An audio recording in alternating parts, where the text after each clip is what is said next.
Hello, in this video I'm going to ask you 3 simple questions, and from your answers I'm going to tell you a lot about your life and personality. My name's Paul and I work online with people all over the world to help them overcome their fear of driving, and the reason I'm making this video is that so many people who come to me are convinced that their problem is unfixable, that it's the worst thing ever and they're the only person in the world who's got it and they can't be helped. Well, I'm going to show you how really everyone in the world can be put into one of 3 categories. And although we are all unique and we all have reasons for our problems, you're not as unique as you might think, and your problem is more common than you might think. So I recommend you write down these answers somehow with a pen and paper or type them into your phone or something. They are quite easy to remember, but it's good to have them written down for reference later on. So here we go with the 3 questions. So question 1. If you had to choose, would you rather be rich or popular? So if you could choose between having lots of money or having lots of friends, which one would it be? And your answer to this, please write down either rich or popular. Question 2. Now this has got nothing to do with question 1, so whatever you answer to that, that's fine. This is a totally separate thing. Just imagine that you were rich. Would you rather be quietly rich or evidently rich?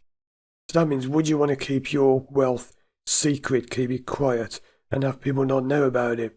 Or would you like it to be evident and show off by having fancy cars, fancy jewellery and fancy houses and that kind of thing?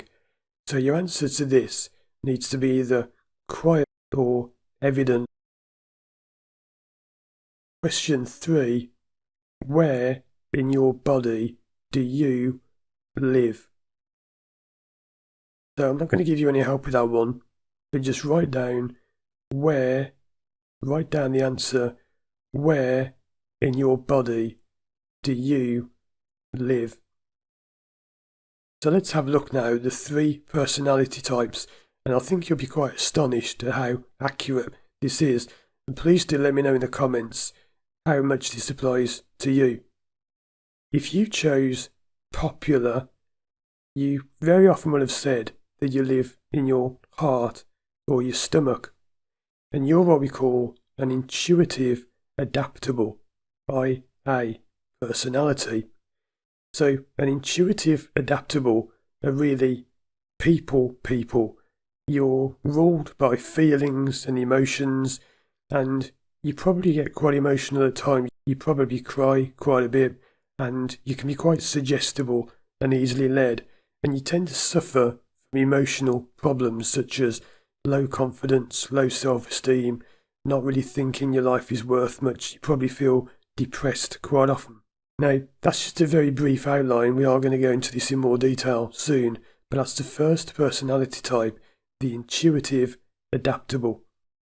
If you chose the answers rich and quietly, you're most likely what we call a Resolute Organisational. These are people that are very logical and analytical, and as such, you probably chose the answer that you live in your head. So people that fall into this category type are often very high earners, very high achieving people, often people in jobs such as accountancy, scientists, medical professions, very intelligent people. But the problem with them is they often have phobias. So you may have some kind of fear of public speaking, you may have a fear of driving. This is probably the most common type of person I work with to help them overcome driving anxiety. It's quite common for them to be hypochondriacs, so they often think something is wrong with them or they're ill all the time, even when they're not. It's quite common that you suffer from stomach pains that can't be explained, IBS, irritable bowel syndrome, and other things like that. And we'll come back to this again soon. I'm just going to go over the last personality type, but that one we just did is called a Resolute Organisational, RO. Now if you chose to be rich, evidently you most often will have said that you live in your whole body, where you just won't have been able to come up with an answer. You'll think, well, I don't get what that means. It's just, I don't know, I just live in me. So you're what we call a charismatic evidential, a CE. These are like the party people in life. They're the ones who are popular, outgoing, they're very, very loud and boisterous. They're the kind of people that it's very easy to use hypnosis with, because you can just say to them, sleep, and they'd drop into a deep trance. It's very often they're the charismatic evidentials, because they're not so much thinkers, and this doesn't mean they're stupid at all. It just means that they live with their emotions and feelings more than their thoughts. With charismatic evidentials, it's quite common for them to have outbursts, so they get quite angry. They can often suffer from addictions to alcohol or other things, and that's what we call the charismatic evidential, the CE. Now, if you didn't fall into any of those categories, I'm going to put a list up on the screen now of all the possible combinations of answers. So whether you said popular, quiet head, or rich, quiet head, or rich, evident heart, whatever you've said, look up your answers on the screen and see which type you are. Now, sometimes there can be crossovers. It's possible to be in one category with a bit of another, but everyone in the world will fit into one of these three categories or have a slight crossover with another. Now, if you gave any kind of weird answers, let's say that for some reason, even though I said write down rich, quiet, etc., some people don't. They write down strange answers like yeah, or I'm crazy, or whatever. If you've written down any of those things, that means that you fall into the charismatic evidential type. So whatever you've written down, you are now in a type. Now let's have a detailed look at each of the personality types. So if you are a Resolute Organisational, this is your personality. So you're quite forceful and you find it easy to make your presence felt. So if you're in a meeting or any kind of situation where you're in a room full of people, you can quite easily make yourself heard and people know that you're there. You're very often a leader. You've got very high levels of determination, so you tend to get things done. You get on with things, you achieve. You're very determined and tenacious, so you always get what you want, and when you set your sights on something, you'll get it. You're also a great planner, and you're really good at planning things in military detail, even things like holidays, vacations, whatever you want to call them. You can plan them down to the last minute detail, and this is where your drawback comes in, because one of the drawbacks of being a Resolute Organisational is control. You always want to be in control, and you're what is commonly known as a control freak. When you're not in control, you feel as though you're being attacked or disrespected or picked on, and you don't like it when other people take control. More things about your personality is that you tend to have a bit of a reputation for being really firm, no nonsense, no messing, get on with it, do it, this is how you do it. You don't have any room in your life for emotion and people who say they get scared, annoy you because you say, look, just shut up and get on with it.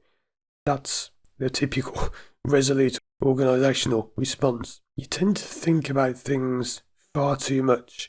So although you plan, you overthink to the point where you get analysis paralysis and you start to analyse everything. This can lead to feelings of being cynical and jealous because you look into everything into so much detail that you actually start to overdo it and you start to see things that are not always there. You tend to pause quite a lot. So if somebody asks you a question, you'll pause and then answer. You won't just jump straight in to an answer. And when you do answer questions, you're very much like a politician in that you'll answer in such a general way. Your answer could be taken in a whole number of ways. So the good things about his personality type are you're determined, tenacious, you achieve things, you're very good with practical and logical things, and you don't suffer falls. The drawback of this personality type is that you tend to be quite negative and you're domineering. You do tend to want to be in control of everyone and everything, and you tend to get quite cynical and paranoid about things. Now let's move on to the personality type, intuitive, adaptable. So you are sociable and you get on well with almost anyone. You've got a very good instinct, and when you meet people, you generally have a good awareness of what's going on. So whatever's happening around you, you always like to see the positive in things, and you don't like being negative. The drawback of this personality type is that you really need people to like you. Unlike other personality types who maybe wouldn't care, you need to be liked, you need to be loved. You're very concerned with emotions and feelings, and you often will get upset if you sense injustice. Now, in terms of your personality, you tend to be able to mix with anyone. So these are the kind of people who can just get on with any kind of person from any background at all. You normally have a very responsive and positive attitude towards other people. You can suffer from mood swings. Very often with this kind of person, it's an all or nothing attitude. So they either have everything or they have nothing, and there is no in between. You tend to be really, really good at talking, and you have an excellent sense of what's happening in your life and around you. You may come across as a very nice person, and you often are, but there is something slightly hidden under the surface. So the positive things about this kind of person is you're instinctive, good at communicating, you're compassionate, you're polite, you're cheerful, and you often don't feel disappointed or depressed. The downside of this personality type is that because you're so complex, you can often be just about to achieve something and then you give up on it because you doubt yourself and you don't think you've got what it takes, even when you do. You often feel inferior and inadequate, and you listen a lot to other people's opinions more than you should. You often feel like you're a failure, even though you're not. You often have imposter syndrome, where you feel you're in a position you shouldn't be, even though you actually should be. You also tend to be quite shy, and you can have times when you just look back at the past and wish things were how they used to be.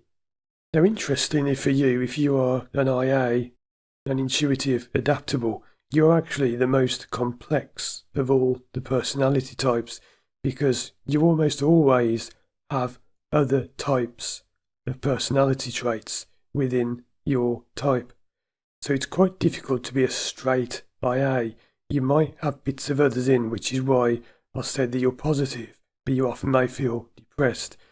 This is quite a complicated personality type, but that doesn't mean it's any better or worse than the others. It just means you're more likely to cross over into the other types. Now let's look at the charismatic evidential. So these people are restless, and you've always got to have something happening. You're very outgoing. You're the kind of person who would stand in the street doing surveys, and you really couldn't care less if people call your names or ignore you and walk off. You're very, very much blunt in the way that what you see is what you get. There are no surprises with charismatic evidentials. There's nothing hidden. They are what they appear to be, and what you see is what you get. The drawback of this personality type is their need for constant stimulation. So they always need to be doing something or to have something to look forward to. They find it very hard, if not impossible, to just sit still and do nothing. So your personality means that you tend to gravitate towards the extremes of things. You either live your life to the full or you absolutely hate it, but there's no middle ground. It's one or the other. You love going out to parties, and you also especially love shocking people. So you might act loud or embarrassingly, or wear really funny clothes, or make stupid noises on purpose, because you love any kind of attention. This can be exhausting and tiresome, but you do get a real kick out of it. Most of the time though, you do actually have sensible thoughts in your head. It's just you like to get out of your head and be as frivolous, exciting as you can. You'll often have the great ability to make people feel better just by being around them. Some positive attributes of this personality type are that they're enthusiastic, you're lively, you're inspirational, and you're really good in things like sales and public speaking. You've got no problem standing in front of a large crowd of people and just singing, talking, or doing anything. Some of the negative things about you, though, is that it takes a lot to maintain this energy, and you can often come across as being tired at times as a result of it. They're also quite childish, and in a way, people often get annoyed by them, and people will tell you to grow up and stop acting so childishly. Relationships can suffer with this personality type because they often don't take the other person's point of view into account, and they can often be seen as slobs or layabouts, people who are lazy, even though that's not actually the truth. You are prone to things like blackouts and memory loss, even though you may just be imagining those things and they're not even real. Did you notice that earlier, when I put up the list of answers and personality types, there was one called mix? This is for people who answered popular, evident, head, and it's what we call a mix because it's a combination of all the personality types. So let me explain this one in more detail. This tends to go to one extreme or the other. You can either be the positive version of a mix, which is when you're extremely gifted and versatile and you're able to do a bit of everything, and you can even seem to live a charmed life. With the positive version, you're very curious about things and you're often into things like religion, parapsychology, astrology, all kinds of what people may see as weird things like tarot cards, reading palms and all that kind of thing. And also, you tend to be quite interested in having the very latest technology, such as phones, the latest cars. So to sum it up, you really like a bit of everything and you're very open-minded to anything. The negative version of this mixed type, however, is very anxious and often feels as though they're a doormat. You can exhibit all of the same traits as the positive version, but you tend to feel as though you're like a bit of a jack of all trades, master of none, and instead of having a positive and open, curious mind to things, you tend to close down and to not be as interested and as open to new experiences. Now, you've also got a bit of all of the other types, so you need to listen to those and pick out which ones you think are relevant to you. So there you go, and I'd love to hear from you in the comments. Which one are you? Do you agree or disagree? Because yes, this works for most people by far, but there are always going to be people who fall into different categories. So please let me know your results, because I'd love to hear feedback on this. What have you learned from this video? What realizations have you had? And how do you think this could help you with your life? Check out these other videos on the screen for more help overcoming fears and phobias or learning how to drive. Thanks for watching, and as always, I'll see you again soon for more videos.